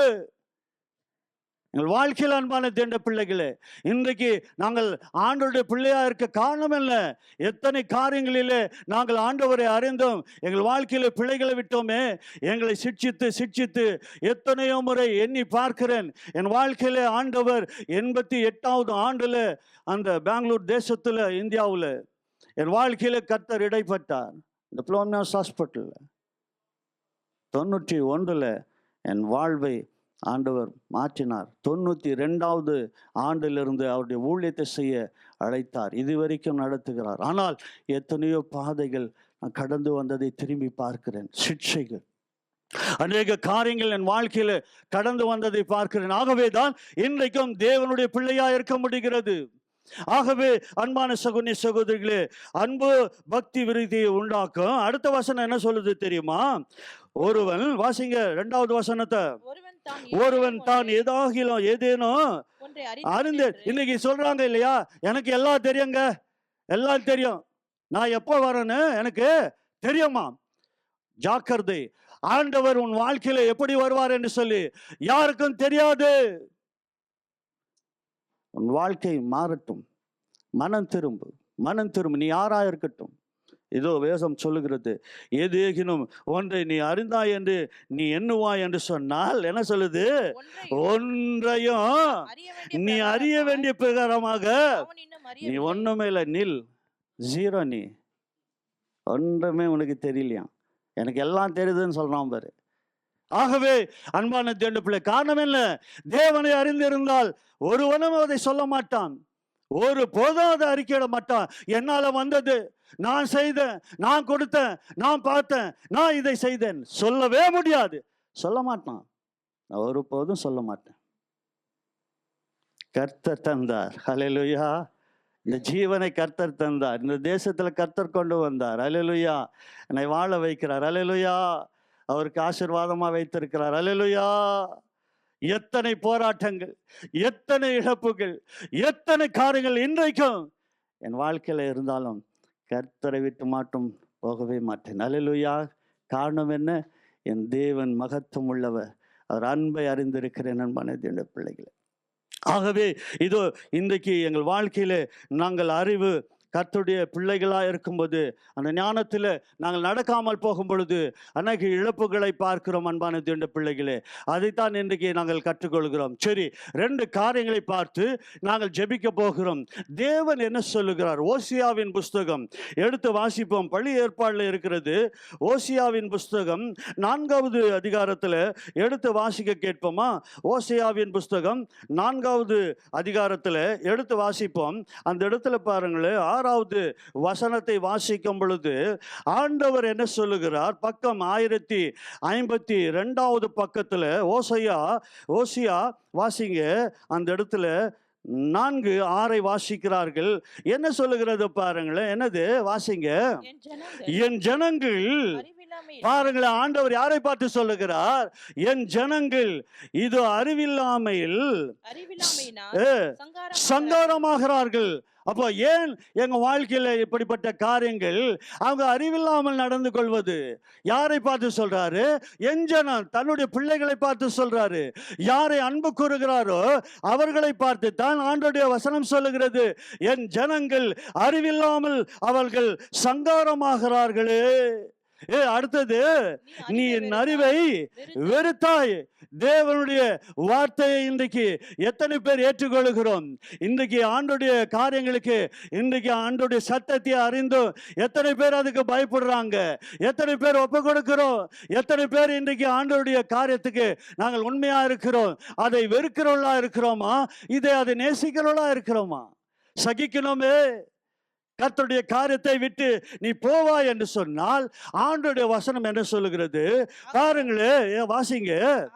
ஆகையால் நீ என் ஆசாரியனாக, அது ஊழியக்காரனாகட்டும், அது ஆண்டவருடைய பிள்ளை விசுவாசியா இருக்கட்டும், யாரா இருக்கட்டும், இந்த வசனம் பொருந்தும்.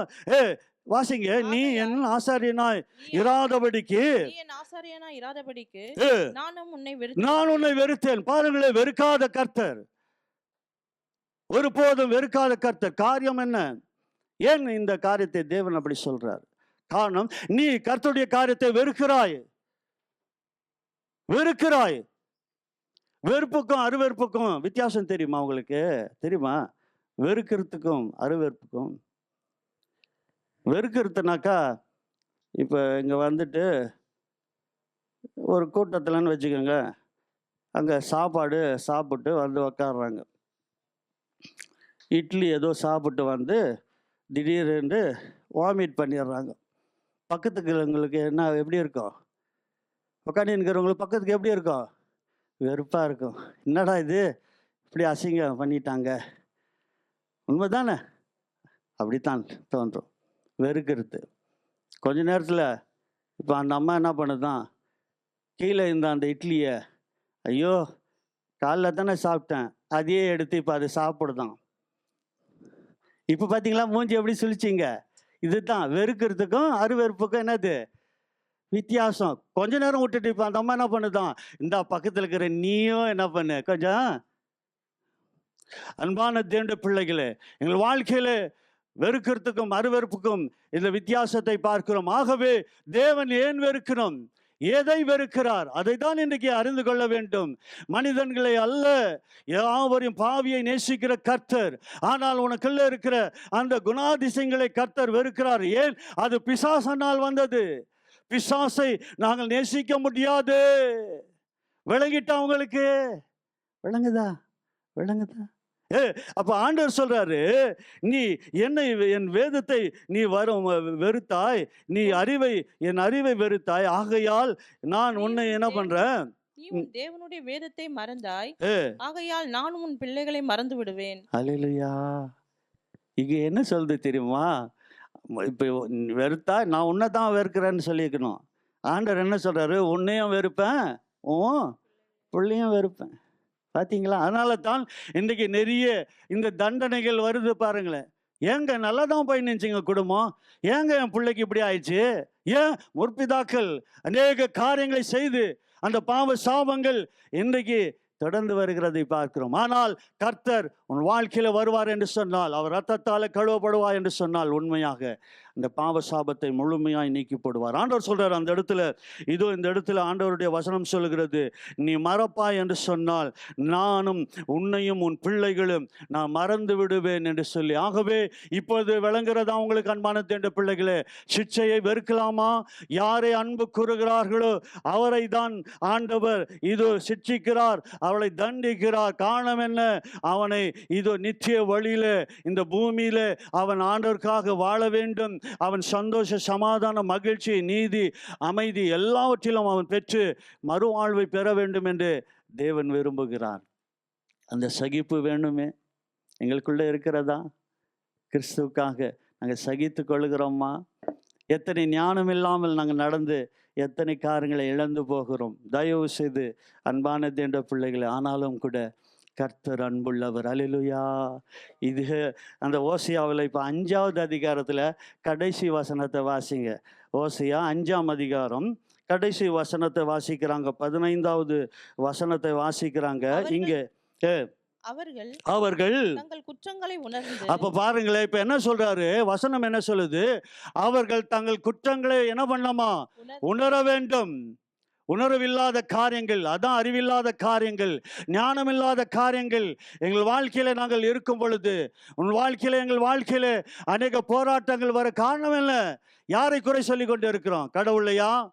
மனிதர்களையா? அன்பான தேவனுடைய பிள்ளைகளே, இதோ ஆண்டவருடைய வசனம் தெளிவா சொல்லுது, அவர்கள் தங்கள் குற்றங்களை உணர்ந்து அங்க அவங்க என்ன பண்ணமா, இப்போ என்னுடைய முகத்தை தேடட்டும். தேட மட்டும் நான் என் ஸ்தானத்துக்கு பாருங்களேன், ஆண்டவர் என்ன பண்றாரா? அது வரைக்கும் என்னை தேடு, மனம் திரும்பி வா. அவனை விட்டு விலக மாட்டார், உன்னை வெறுக்க மாட்டார், உன்னை கைவிட மாட்டார். அது வரைக்கும் இந்த சிட்சைகள், உன் வாழ்க்கையில பாடுகள் அது வரும். ஆனால் அன்பானவர்களே, அவைகளை கண்டு சோர்ந்து போகாதே, நீ கலங்காதே. அப்போ என்ன நடக்கிறதா? தங்கள் ஆபத்தில் என்னை கருத்தாய் தேடுவார்கள். அல்லேலூயா. அப்பதான் அவங்க என்ன பண்ணுவாங்களா? கருத்தாய் கர்த்தரை தேடுவார்கள். அல்லேலூயா சொல்வோமா? அல்லேலூயா. அப்ப தேவனை தேட வேண்டும், அவரை நாங்கள் முகத்தை பார்க்க வேணும். அதான் பார்த்தோம் போன முறை, அவர் முகத்தை பார்க்கணும், தங்களை தாழ்த்தணும், பொல்லாத வழியை விட்டு மனம் திரும்பி வரும் பொழுது தேசத்துக்கு, குடும்பத்துக்கு, சபைக்கு, ஆண்டோட பிள்ளைகளுக்கு சேமத்தை, ஆசீர்வாதத்தை நான் தருவேன் என்று சொல்லி. ஆனால் நான் செய்கிறது தான் செய்வேன் என்று சொல்லி நீ இருப்பாய் என்று சொன்னால், ஆண்டவர் அவர் சொல்றாரு தெளிவாக, நான் உன்னையும் உன் பிள்ளைகளை மறந்து விடுவேன், உன்னை வெறுப்பேன் என்று சொல்லுகிறார். பாவத்தை பார்க்கக்கூடாத அந்த பரிசுத்த தேவன். ஆகவே அன்பான தேவனுடைய பிள்ளைகளே, இதோ இந்த நாளில கூட எங்கள் வாழ்க்கையில கர்த்தர் கடிந்து கொள்ளும் பொழுது, சிட்சிக்கும் பொழுது நாங்கள் எங்களை தாழ்த்தி ஒப்பு கொடுக்க வேண்டும். ஒரு தாய் தகப்பனுக்கு ஒரு மகள் இருந்தாலும், 10 வயது நிறைந்த ஒரு சிறு பிள்ளை, ஒரு வாழ்க்கையில அப்படியாக அந்த பிள்ளையை வளர்த்து கொண்டு வரும் பொழுது திடீரென்று அந்த பிள்ளை வியாதிப்பட்டு விட்டான். அந்த பிள்ளைக்கு இந்த கழுத்து கிட்ட ஒரு கட்டி ஒன்று வந்து விட்டது. அது சிறியதாக இருந்தது, அப்படியே பெரிதாய் மாறிக்கொண்டே இருந்தது. ஆகவே இதை கண்டபோது அந்த பிள்ளை அழவும் எனக்கு வலிக்கிறது என்று சொல்லி தகப்பனிடத்தில் தாயிடத்தில் சொல்லும் பொழுது அவர் மருத்துவ இடத்துல கொண்டு போனார்களாம். அந்த இடத்துல அங்கே கொண்டு போகும்போது அந்த தாய் தகப்பன் அந்த பிள்ளையை அவ்வளவு அன்பு செய்வார்களாம். அந்த தகப்பன் அவ்வளவாய் நேசிப்பாராம். அந்த மகளை அவ்வளவாய் அன்பு பாராட்டி எது கேட்டாலும் வாங்கி கொடுப்பாராம், எல்லாம் செய்வாராம் அந்த பிள்ளைக்கு. அவ்வளோ அன்புள்ள அந்த தகப்பன் அந்த மருத்துவ இடத்துல கொண்டு போய் என் மகள் எப்படியாகிலும் சுகமாக வேண்டும் என்று சொல்லி அந்த இடத்துல கொண்டு போன போது அந்த மருத்துவர் பரிசோதனை எல்லாம் பண்ணிவிட்டு அவங்க சொன்னாராம் அந்த இடத்துல, அப்போது இந்த பிள்ளைக்கு இந்த கட்டி நாங்கள் முதலாவது ஆப்ரேஷன் பண்ண வேண்டும், அறுவை சிகிச்சை நாங்கள் செய்ய வேண்டும் என்று சொல்லி உடனே அந்த பிள்ளை கதற ஆறிவிட்டதாம். அந்த இடத்துல அழ ஆரம்பித்ததாம். அது அப்பா அம்மா எனக்கு இந்த அறுவை சிகிச்சை வேண்டாம், இந்த ஆப்ரேஷன் எல்லாம் வேண்டாம், எனக்கு ஊசி வேண்டாம், எனக்கு மருந்து வேண்டாம், இதோ இந்த ஆப்ரேஷன் எல்லாம் எனக்கு வேண்டாம் என்று சொல்லி அது கத்த ஆரம்பித்து விட்டதாம். அந்த இடத்துல எத்தனை காரியங்களை அந்த மருத்துவர்கள் அந்த இடத்துல தாய் தன் தகப்பன் இதோ அன்பாய் அந்த பிள்ளையிடத்துல சொல்ல சொல்ல சொல்ல அந்த பிள்ளை கேட்கிறதா இல்லை, அது இன்னும் அதிகமாய் அழுது, ஐயோ என்னை ஆப்ரேஷன் பண்ணால் நான் மறித்து விடுவேன், நான் செத்து போவேன், ஆகவே எனக்கு இது வேண்டாம் என்று சொல்லி அப்படியாய் அந்த பிள்ளை செய்ததாம். ஆனால் அந்த பிள்ளையை விட்டு அந்த தகப்பன் அந்த டாக்டர் இடத்துல தனிமையாக போயிட்டு இப்போ கொஞ்ச நேரம் விட்டு அந்த மகளை பார்த்து, பார் இப்பொழுது இந்த ஆப்ரேஷனை நீ செய்துதான் ஆக வேண்டும் என்று சொல்லி கொஞ்சம் கடினமாய் பேச ஆரம்பித்தாராம். அப்போ அந்த பிள்ளை அதை கேட்ட மாத்திரத்தில் அதுக்கு இன்னும் அதிர்ச்சி, தகப்பன் அன்பாக இருப்பாரு, என்னை நேசிக்கிற தகப்பன் ஏன் இப்படியாக அவர் கோபப்பட்டு என்னிடத்துல பேசுகிறார். இன்னும் அந்த பிள்ளை சொன்னதான், நான் இதை அனுமதிக்க மாட்டேன். இல்லை, கடினமாய் அந்த இடத்துல தன் தகப்பன் சொன்னாராம், இது செய்துதான் ஆக வேண்டும் என்று சொல்லி அந்த பிள்ளை இல்லை என்று சொல்லி, ஆகவே அந்த தகப்பன் கடைசியில் இல்லை நீ ஆப்ரேஷன் செய்து கொள்ள வேண்டும் என்று சொல்லி அந்த ஆப்ரேஷனுக்கு ஒப்பு கொடுத்தாராம். உடனே அந்த மகளுக்கு அந்த தகப்பன் மேலே பெரிய ஒரு கோபம் வந்து விட்டது. ஒரு கோபம், வைராக்கிய கோபம். என் தகப்பன் இவ்வளவு கெட்டவராய் இருப்பார் என்று நான் நம்பவில்லை, ஏன் எனக்கு இப்படி செய்கிறார், நான் வேண்டாம் என்று சொல்லுகிறேன், ஆனால் இதை செய்ய அவர் ஏன் துணிகிறார், நான் மரித்து போனால் போகட்டும் என்று அவர் எண்ணுகிறார். ஆகவே ஒரு தீர்மானம் படுகிறேன், என் தகப்பன் கெட்டவர், நான் இனி உன்னிடத்தில் பேச மாட்டேன், உன்னிடத்தில் அன்பாக இருக்க மாட்டேன் என்று சொல்லி அந்த மகள் அப்படியாய் சொல்லி அந்த ஆப்ரேஷனுக்கு போனாலாம். அந்த ஆப்ரேஷன் நடந்ததாம். அவள் அந்த இடத்துல அந்த ஆப்ரேஷன் சக்சஸ் ஆகி முறிந்து அந்த காயங்கள் ஆறி சுகம் பெற்றாலாம். ஆனாலும் கூட அவள் வீட்டுக்கு போய் அந்த தகப்பனை அவள் வெறுத்தாலாம். காரணம் என்ன, அந்த தகப்பன் என்னை அன்பாய் இருந்த அந்த தகப்பன் என்னை இவ்வளவு கடினமாய் பேசி நடத்தினாரு, ஆகவே அவரை வெறுக்கிறேன் என்று சொல்லி அந்த பிள்ளை அப்படியாய் இதோ ஒன்றுதான், இந்த வீட்டில் நான் வாழுகிற நாட்கள், நான் திருமணம் பண்ணி போகிற வரைக்கும் நான் இருப்பேன், நான் படிப்பேன், என்னுடைய காரியத்தை பார்ப்பேன், ஆனால் என் தகப்பனை நான் நேசிக்க மாட்டேன், பேச மாட்டேன், அவரோடு எந்த காரியமும் இல்லை, தாயினுடைய மாத்திரம் நான் ஏதாவது சொல்லுவேன், ஆனாலும் அவர்களையும் வெறுத்தாலாம். அப்படியா இருந்து அந்த பிள்ளை படித்து நல்ல ஒரு நிலைக்கு வந்ததாம். அப்படியாக அந்த மகளுக்கு திருமண காரியங்கள் இதோ ஏற்படுத்தினார்களாம். அந்த நல்ல ஒரு திருமணம் அவள் மகளுக்கு வந்ததாம். அன்பானவர்களே, ஒரு கலெக்டர் ஒரு மாப்பிள்ளையாய் அந்த மகளுக்கு திருமணமும் ஆனதாம். இதோ அந்த காரியங்களை ஆகிவிட்டு அவள் தன் கணவனோடு போகிற அந்த நிலையில் கடைசியாக அந்த குடும்பத்தில் எல்லாம் இருக்கும்போது அந்த தகப்பன் தாயும் அங்கே இருந்தார்கள். இப்பொழுதும் மீண்டுமாய் அந்த மகள் அந்த தகப்பனை பார்த்து, நான் மீண்டும் சொல்லுகிறேன், என் தகப்பனை நான் வெறுக்கிறேன், அவருடைய காரியங்கள் என் வாழ்க்கையில் பாதிப்பை கொண்டு வந்தது என்று சொல்லி அவள் அப்படியாக வைராக்கியமாய், நான் இனி வீட்டுக்கு வரவே மாட்டேன், எனக்கு தகப்பனே இல்லை என்று சொல்லி, அம்மா நீங்கள் வேண்டுமானாலும் என்னை பாருங்கள், ஆனால் நான் ஒரு காலம் இங்கே வர மாட்டேன், எனக்கு குடும்பம் இல்லை என்று சொல்லி அவர் போக ஆரம்பித்தாலாம்.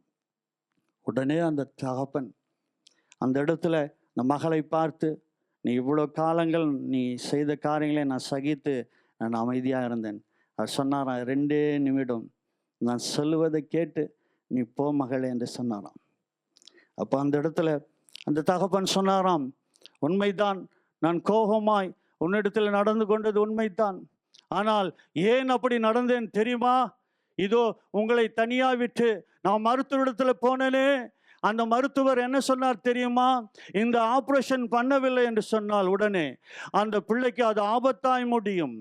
ஒருவேளை அந்த கட்டியோடு சில நாள் வேணுமாலாம் வாழலாம், ஆனால் அவள் வாழ்வாள் எப்படி?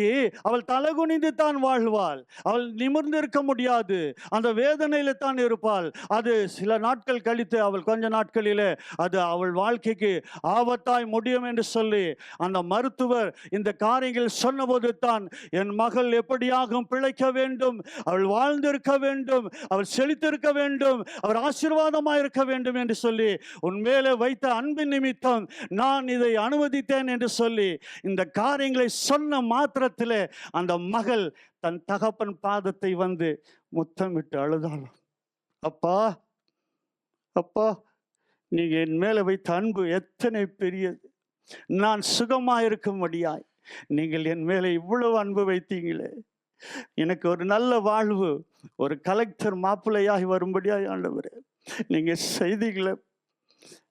இந்த தகப்பனை பார்த்து அவள் கண்ணீர் விட்டு இந்த தகப்பனிடத்தில் அவள் சொன்னாலாம், அப்பா என்னை மன்னிங்க, என்னை மன்னிங்க, என்னை மன்னிங்க என்று சொல்லி அந்த தகப்பனிடத்துல தன்னை தாழ்த்தினாலாம். அதுபோலத்தான் நம் அருள்நாதர் இயேசு உன் மேலே வைத்த அன்பு உன்னை கடிந்து கொள்ளும் பொழுது நீ சோர்ந்து போகாதே. இது அவருடைய கடிந்து கொள்வதுக்கு ஒப்பு கொடுப்பீங்களா? எல்லாரும் எழுந்து நிற்போமா? இன்றைக்கு அன்பு தகப்பனே, உம்மிடத்தில் நான் வருகிறேன் ஆண்டவரே, நான் வருகிறேன் ஆண்டவரே. என் வாழ்க்கையில் இந்த சிக்ஷைகள் தாங்க பலன் கொடுங்க, சகிக்க உதவி செய்யுங்கப்பா ஆண்டவரே. அதை பழக எனக்கு உதவி செய்யுங்க. இன்றைக்கு ஆண்டவரே உமது அன்பு மேலானது ஆண்டவரே, உமது அன்புக்கு ஈடு இணை இல்லவே இல்லை ஆண்டவரே. இன்றைக்கு உலகத்தில் எத்தனையோ ஜாதி ஜன இன மக்கள் இந்த அன்பை அறியாமல் இருக்கிறார்களே. தேவ பிள்ளைகளே, நீங்கள் அன்பை அறிந்திருந்தும் எத்தனை பேர் தேவ சமூகத்துக்கு நீங்க வந்தீங்க, எத்தனை பேர் தேவனை விட்டு போயிருக்கிறீங்க. எண்ணி பார், இன்றைக்கு யோசித்து பார். உன் அறிவு இருமாப்பை கொண்டு வரும். நீ எல்லாம் தெரிந்திருக்கிறது என்று சொல்லி நீ சொல்வாய் என்று சொன்னால் உனக்கு ஒன்றும் தெரியாது என்று வேதம் சொல்லுகிறது. ஆகவே இன்றைக்கு உன் வாழ்க்கையை ஆண்டவரிடத்தில் நீ ஒப்பு கொடுப்பாய். இதோ ஆண்டவர் உன் வாழ்வை மாற்ற அற்புதமானவராக இருக்கிறார். இதோ இந்த நாளில் எல்லாரும் ஒப்பு கொடுக்க போகிறோம். எல்லாரும் எழுந்து நின்று ஜெபம் பண்ண போகிறோம். ஆண்டவரே, என்னை நான் தருகிறேன் ஆண்டவரே, என்னை ஒப்பு கொடுக்கிறேன் ஆண்டவரே. இப்பொழுதும் ஆண்டவரே, எந்த பிள்ளையை அவர் அதிகமாய் நேசிக்கிறாரோ அவனைத்தான் சிட்சிக்கிறார், அவனை தண்டித்து அவனை சரியான வழியிலே ஆண்டவர் நடத்துகிறார் என்று சொல்லி ஆண்டவருடைய வசனம் சொல்லுகிறது. ஆகவே அன்பான தேவ பிள்ளைகளே, என் வாழ்க்கையில சில காரியங்கள் இன்றைக்கு ஏளனமாய் பேசுவது, அவருக்கு ஏங்க ஊழியம் செய்கிறவருக்கு இப்படி, ஏங்க அவர் ஆண்டவர் பிள்ளைக்கு இப்படி, ஏங்க அவருக்கு அவர் இப்படியெல்லாம் நடக்குது, நடக்கட்டையா, அப்பதான் அவன் ஆண்டவர் வழியில நடக்க முடியும், அவன் வாழ்க்கையில ஆண்டவருக்காக வாழ முடியும், அவன் கடைசி மட்டும் தேவ வழியிலே அவன் கடந்து போக முடியும். எல்லாரும் கண்களை மூடி ஜெபம் பண்ணும். தயவு செய்து கர்த்தர் ஆவியானவருக்கு இடம் கொள்ளுங்க. இந்த நாளில் ஆண்டவர் வசனம் சொல்லுகிறது, நீ மறப்பாய் என்று சொன்ன, என்னை வெறுப்பாய் என்று சொன்ன, நான் உன்னை வெறுப்பேன். ஆண்டவருடைய வசனம் சொல்லுகிறது, நீ என்னை கைவிட்டால் நான் உன்னை கைவிடுவேன் என்று சொன்னார். இன்றைக்கு உன் பிள்ளைகளை நான் மறப்பேன். அப்படியாக செய்யாதபடிக்கு மனம் திரும்புவோமா? மனம் திரும்புவோம். எல்லாரும் ஒப்பு கொடுப்போம். எல்லாரும் ஜெபம் பண்ணணும். கண்களை மூடி நாங்கள் ஒப்பு கொடுக்க போகிறோம். பரிசுத்த ஆவியானவரே, ஆவியினால் அல்ல ஆண்டவர் அப்பா, இன்றைக்கு அப்பா அபிஷேகத்தால் எங்களை நிரப்புங்க. ஆவியினால் இல்லாத ஒவ்வொரு பிள்ளைகளும் பரிசுத்த ஆவியினால் எங்களை நிரப்புங்க. பரிசுத்த ஆவியானவரால் எங்களை நிரப்புங்க ஆண்டவரே. எங்களுடைய பலன் தரமான ஆண்டவரே, அறிவு இதெல்லாம் ஆண்டவரே இல்லை ஆண்டவரே, நீரே எங்களுக்கு பலனாக இருக்கிறீர் என்று சொல்லி ஆண்டவருடைய வல்லமை நாங்கள் பெற்றுக்கொள்வோமா? எல்லாரும் எழுந்து நின்று ஜெபம் பண்ண போகிறோம். ஒப்பு கொடுக்க போகிறோம். ஆண்டவரே, இதோ ஆண்டவரே, எங்களை ஒப்பு கொடுக்கிறோம் ஆண்டவரே, எங்களை தாழ்த்துகிறோம் ஆண்டவரே. பரிசுத்த ஆவியானவருடைய வல்லமை வல்லமை வல்லமை வல்லமை வல்லமை வல்லமை எல்லாரும் தேங்க்யூல்லா தேங்க்யூல்லா தேங்க்யூல்லா தேங்க்யூல்லா. பொழிந்திடும் வல்லமை, உன்னதத்தின் வல்லமை, ஆவியின் வல்லமை, அக்கினியின் வல்லமை, பொழிந்திடும் வல்லமை, உன்னதத்தின் வல்லமை, ஆவியின் வல்லமை, அக்கினியின் பாடுவோம். பொழிந்திடும், ஓ ஜீசஸ், mighty Lord, ஆவியின் வல்லமை அக்கினியின் பொழிந்திடும் வல்ல ஜீசஸ் தத்தின் வல்லமை ஆவியின் வல்லமை அக்கினியின் வல்லமை தேவை தேவா வல்லமை தாரும் தேவா இந்த தேவை தேவா அதை இப்போ அல்லேலூயா இந்த தேவை தேவா அதை இப்போ தாரும் தேவா பொழிந்திடும் எல்லாரும் உற்சாகமாய் கரங்களை தட்டி யாரும் மௌனமா இருக்க கூடாது. பாடுங்க பாடு. ஓ ஜீசஸ், ஓ ஜீசஸ், ஆவியானவரே வல்லமை ஜீசஸ் வல்லமை பொழிந்திடும் ஜீசஸ் வல்லமை ஆவியின் வல்லமை உண்டு உண்டு அற்புத வல்லமை இயேசுவில் இரத்தத்தா வல்லமை உண்டு உண்டு அற்புத வல்லமை ஆட்டுக்கூட்டு இரத்தத்தினா பாடுவோம். வல்லமை உண்டு உண்டு இயேசுவில் இரத்தத்தா வல்லமை உண்டு உண்டு அற்புத வல்லமை ஆட்டுக்கூட்டின் இரத்தத்தினா பொழிந்திடும் ஜீசஸ். இப்பொழுது ஆண்டவரே அப்பா உமது சிக்ஷையை நாங்கள் அற்பமா எண்ணாதபடிக்கு ஆண்டவரே எங்களை தாழ்த்துகிறோம். ஆண்டவரே ஒவ்வொருவரையும் பார்க்கிற கேட்கிற எங்கள் ஒவ்வொருவரையும் ஆண்டவரே உமது வல்லமையினாலே நிரப்புங்க அப்பா. எங்கள் வாழ்வை மாற்றுங்க, அற்புத அதிசயங்களை செய்யுங்க ஆண்டவரே. ஒவ்வொரு கண்ணீரை தொடங்க, எல்லா துக்கங்கள் சந்தோஷமாய் மாறுவதாக ஆண்டவரே. இன்றைக்கு இன்றைக்கு இன்றைக்கு இன்றைக்கு இன்றைக்கு இயேசுவின் நாமத்தில் ஒவ்வொருவருக்கு ஜீசஸ் ஜீசஸ் ஜீசஸ் வல்லமை வல்லமை வல்லமை பொழிந்திடும் வல்லமை ஆவியின் வல்லமை அக்கினியின் வல்லமை. கரங்களை தட்டி ஹல்லேலூயா ஹல்லேலூயா. அன்பின் ஆண்டவரே, இந்த நாளில் கூட அப்பா ஒவ்வொரு பிள்ளைகளும் இதை பார்த்து கொண்டு இருக்கிற ஒரு வேளை புதிதாக இருக்கலாம் அவங்க வாழ்க்கையில் ஆண்டவரே அப்பா அந்த சிக்ஷைகளை ஆண்டவரே அவங்க கண்டு அவங்க ஆண்டவரே பின்மாற்றமும் உம்மை வெறுத்து விடாதபடிக்கு ஒவ்வொருவரையும் ஆறுதல் படுத்தி அவளை கட்டி எழுப்புவீராக. மனம் திரும்பி ஆண்டவரே உம்மிடத்தில் வருகிறவளை புறம்பே தள்ளாத தேவனே உமது கிருபையினாலே மூடிக்கொள்ளுங்க அப்பா. இப்பொழுதும் ஆண்டவரே எல்லா மகிமைகளையும் உமக்கே செலுத்துகிறோம். துதி கன மகிமை உமக்கே கொடுக்கிறோம். ஒவ்வொருவரையும் அது ஆளுகைக்குள்ளே ஒப்பு கொடுத்து ஆசீர்வதித்து ஜெபிக்கிறோம் நல்ல பிதாவே. ஆமென் ஆமென்.